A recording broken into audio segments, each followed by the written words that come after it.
नमस्कार, आपसे मेरा नाम है शोवीर यादव एडवोकेट और मैं आप सभी के लिए लीगल एडवाइस पे वीडियोस अपलोड करता हूं, जो कि आप सब लोग उसको लाइक करते हैं, पसंद करते हैं, शेयर करते हैं और सब्सक्राइब भी करते हैं। अब तक अगर आपने नहीं किया तुरंत सब्सक्राइब करें और दूसरे लोगों तक भी इस जानकारी को जरूर शेयर करें।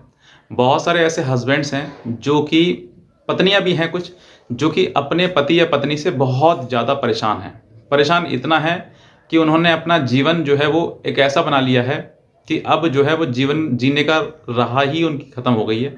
वो जीवन अपना जीना ही नहीं चाहते, क्योंकि कहीं न कहीं वो इतनी बुरी परिस्थिति में फँस गए हैं। एक ऐसे पत्नी द्वारा बिछाए हुए जाल में फँस गए हैं, जिस जाल में निकलना उनके लिए असंभव सा महसूस हो रहा है।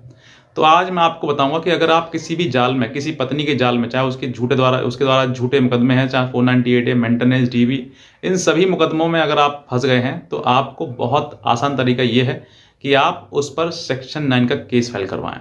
अब सेक्शन 9 का केस फाइल कराने के लिए क्या-क्या फ़ायदे हैं, क्या-क्या नुकसान हैं, मैं आपको सब कुछ बताऊँगा इसमें। अगर आप नए हैं, तुरंत सब्सक्राइब करें और दूसरे लोगों तक भी जानकारी को ज़रूर शेयर करें। देखिए, सेक्शन 9 का जो प्रक्रिया है, वो पति के लिए या फिर पत्नी के लिए, दोनों के लिए है, किसी एक व्यक्ति के लिए नहीं है। जो भी अपने पति या पत्नी के साथ रहना चाहता है, वो इस सेक्शन 9 का इस्तेमाल कर सकता है। हिंदू मैरिज एक्ट के तहत सेक्शन 9 केस आप फाइल कर सकते हैं। आप किस लिए? क्योंकि आप जो है दाम्पत्य जीवन का निर्वहन करना चाहते हैं। आप पति के साथ या पत्नी के साथ में निर्वहन करना चाहते हैं।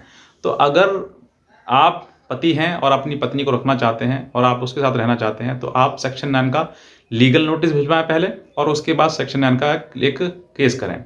क्योंकि अगर आप सेक्शन 9 का केस करते हैं, तो आपके लिए बहुत सारे फ़ायदे मिलेंगे उसके, और आपका हो सकता है कि आपका परिवार भी बस जाए। क्योंकि परिवार बसाने के लिए बहुत ज़्यादा डिफ़िकल्टी आज के टाइम में होती है कि एक परिवार बसना अपने आप में छोटी बात नहीं है, बहुत बड़ी बात है।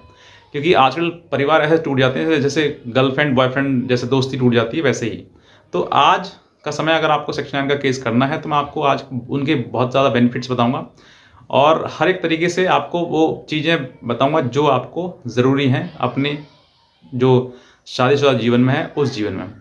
सबसे पहले देखिए, मैं उस पर आता हूँ कि पत्नी जब मुकदमा शुरू करती है, यानी पत्नी पति के ऊपर मुकदमा दायर करना शुरू करती है, तो एक कॉमन लाइन हर केस में आप देख लोगे, हर एक केस में, चाहे वो कोई सा भी केस हो, पति पत्नी के अगर बीच में होता है, तो वो उसमें एक लाइन जरूर होगा कि मुझे इस तारीख को मारपीट के घर से निकाल दिया। ये चीज़ें जो हैं वो, और हो सकता है किसी के केस में ये भी जुड़े हुए हो कि साहब वो दूसरी शादी करना चाहता है, इस वजह से मुझे बाहर निकाल दिया, ये भी जुड़ी हुई हो। लेकिन आपके आग लाइन में अगर ये जुड़ रही है ना, तो आप सीधे सेक्शन 9 का केस कर दीजिए। पहले लीगल नोटिस भिजवाइए कि हाँ, आपने ये गलतियाँ करी हैं, सब गलतियाँ उसके बताते हुए, और दूसरा उसके बाद बताइए कि हम उसको उसके बावजूद भी आपको रखना चाहते हैं अपने साथ, जीवन जीना चाहते हैं। अगर आप ये सब चीज़ कहते हैं और आपके ऊपर सेक्शन 9 का लीगल नोटिस भेजने के बाद आप केस फाइल कर देते हैं, तो 2 रास्ते होते हैं इसमें, इस केस के दौरान जो है। या तो पत्नी आपके उस केस में आएगी नोटिस रिसीव करने के बाद, और अगर नहीं आएगी तो आपके पक्ष में एक्स पार्टी आदेश हो जाएगा। एक्स पार्टी आदेश हो जाता है तो बहुत अच्छी बात है आपके लिए, आपको एक अधिकार मिल गया, क्योंकि कानून ने, लॉ ने जो है वो, कोर्ट ने जो आपके पक्ष में एक डिक्री दी है कि आप उस पत्नी को रखना चाहते हैं, लेकिन वो पत्नी किसी कारणवश कानून में, कोर्ट में नहीं आई, या फिर वो रहना नहीं चाहती है, इसी वजह से जो है वो नहीं आई।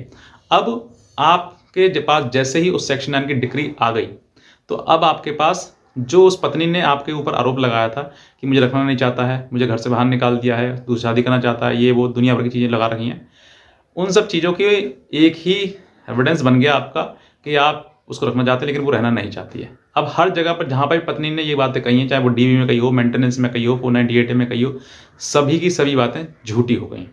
अब आपको कोई भी बात प्रूफ करने की ज़रूरत है ही नहीं। पूरा एक अपने आप में एक स्ट्रॉन्ग एविडेंस बन गया कि आप उसको रखना चाहते हैं, लेकिन वो खुद नहीं रखना चाहती, रहना चाहती है।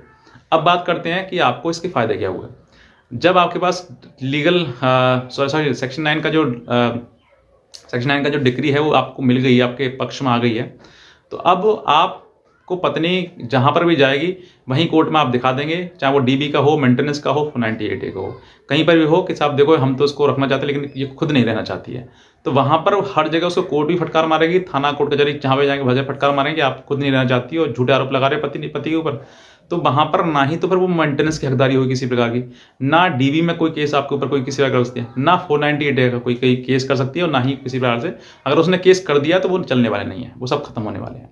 तो ये आपके लिए बेस्ट सबसे बड़ा रेमेडी है, क्योंकि पत्नी के पास बहुत ज़्यादा कानून दिए गए हैं कि कानून में उनको अधिकार दिए गए हैं, लेकिन पति के ऊपर कोई ऐसा कोई भी क्रिमिनल ऑफेंस बनाकर किसी प्रकार किसी प्रकार कोई केस करने का कोई राइट नहीं दिया गया, कोई कानून नहीं बनाई गई पति के लिए। लेकिन पत्नी के लिए ये है कि वो बहुत सारे मेंटेनेंस DV 498 जैसे केस जो है वो पति के ऊपर कर सकती है, और पति को सिर्फ एक ही अधिकार है कि वो बुलाने का अधिकार है। तो अगर आपको बोलने का अधिकार है तो आप बुलाइए उसको, पत्नी को सेक्शन 9 के लोड केस करिए उसके ऊपर, बुलाइए। नहीं आती है तो फिर वो सारे अधिकार खो देती है, क्योंकि अब वो पत्नी रहना ही नहीं चाहती है आपके साथ में। और जब आपको रहना नहीं चाहती है तो दूसरा आपके पास ये है कि आप उसको आसानी से तलाक ले सकते हैं। बहुत सारे ऐसे केसेस हैं कि सर हमारी पत्नी रहना नहीं चाहती है और हम वो क्या तलाक चाहते हैं, वो तलाक नहीं देना चाहती है, तो तलाक वो देगी नहीं देगी इसका कोई फ़र्क आपको नहीं पड़ता है। अगर आपके पास डिग्री है, सीधे आप कोर्ट से कहिए कि साहब तलाक का केस डालिए, और कहिए कि खुद नहीं रहना चाहती है तो मैं कैसे मैं ज़बरदस्ती रख सकता हूँ। तो ज़बरदस्ती आप किसी को नहीं रख सकते साथ में, सीधे आपको कोर्ट भी आपको सुनेगी और आपको डाइवोर्स देगी, क्योंकि ये जो है वो ग्राउंड एक अलग हो गया।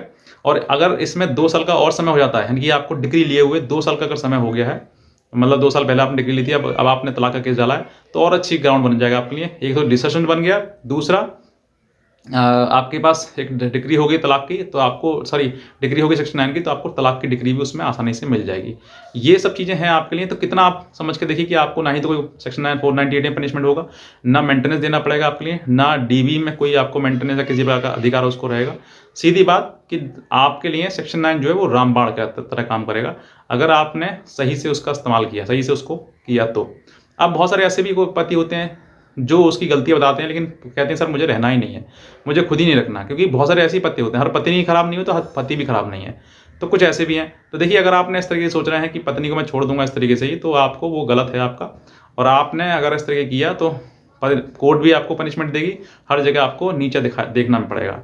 तो ये आप ऐसा मत करिए, जहाँ पत्नी गलती है उस गलती को बताइए, और बताने के साथ साथ में लीगल चीज़ें आप करिए। अगर इलीगल करेंगे, बिना किसी कारण के पत्नी को छोड़ेंगे या फिर पत्नी के साथ गलत व्यवहार करेंगे, तो कोर्ट भी आपको दंडित करेगी और समाज भी करेगा। और मैं भी आपके लिए कहूँगा कि आप ऐसी चीज़ें गलत कर रहे हैं ये ना करें, क्योंकि हर किसी को, अगर आपकी शादी एक साथ हो गई है तो अब आपको जीवन जीने का अधिकार है, आप दोनों एक दूसरे के साथ रहिए।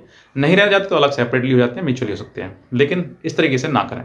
तो हो सकता है कि आपको सेक्शन 9 के आपको बेनिफिट पता चले हों, और बहुत सारी चीज़ें हैं इसमें, क्योंकि बहुत कॉमन चीज़ें जो है पत्नी केस में जो है यही लिखती है कि मुझे रख नहीं रहे हैं, मारपीट के भगा देते हैं, दहेज मांगते हैं, ये चीज़ें। तो वो दहेज वाली चीज़ तो प्रूव नहीं कर पाती है, लेकिन ये चीज़ प्रूव करती है कि वो रखना नहीं चाहता है। तो ये चीज़ें आपके लिए आसानी से प्रूव कर सकते हैं कि आपके ऊपर से जो मुकदमे हैं वो झूठे लगाए गए हैं। तो ये आपके लिए है, रामबाण इलाज है, आप ज़रूर इसको अपनाइए। और भी कोई अगर आप हमसे जानकारी लेना चाहते हैं तो आप हमारे दिए हुए नंबर पर हमें संपर्क कर सकते हैं, हमारी लीगल एडवाइस भी ले सकते हैं। तो आज के वीडियो में आपसे बहुत धन्यवाद।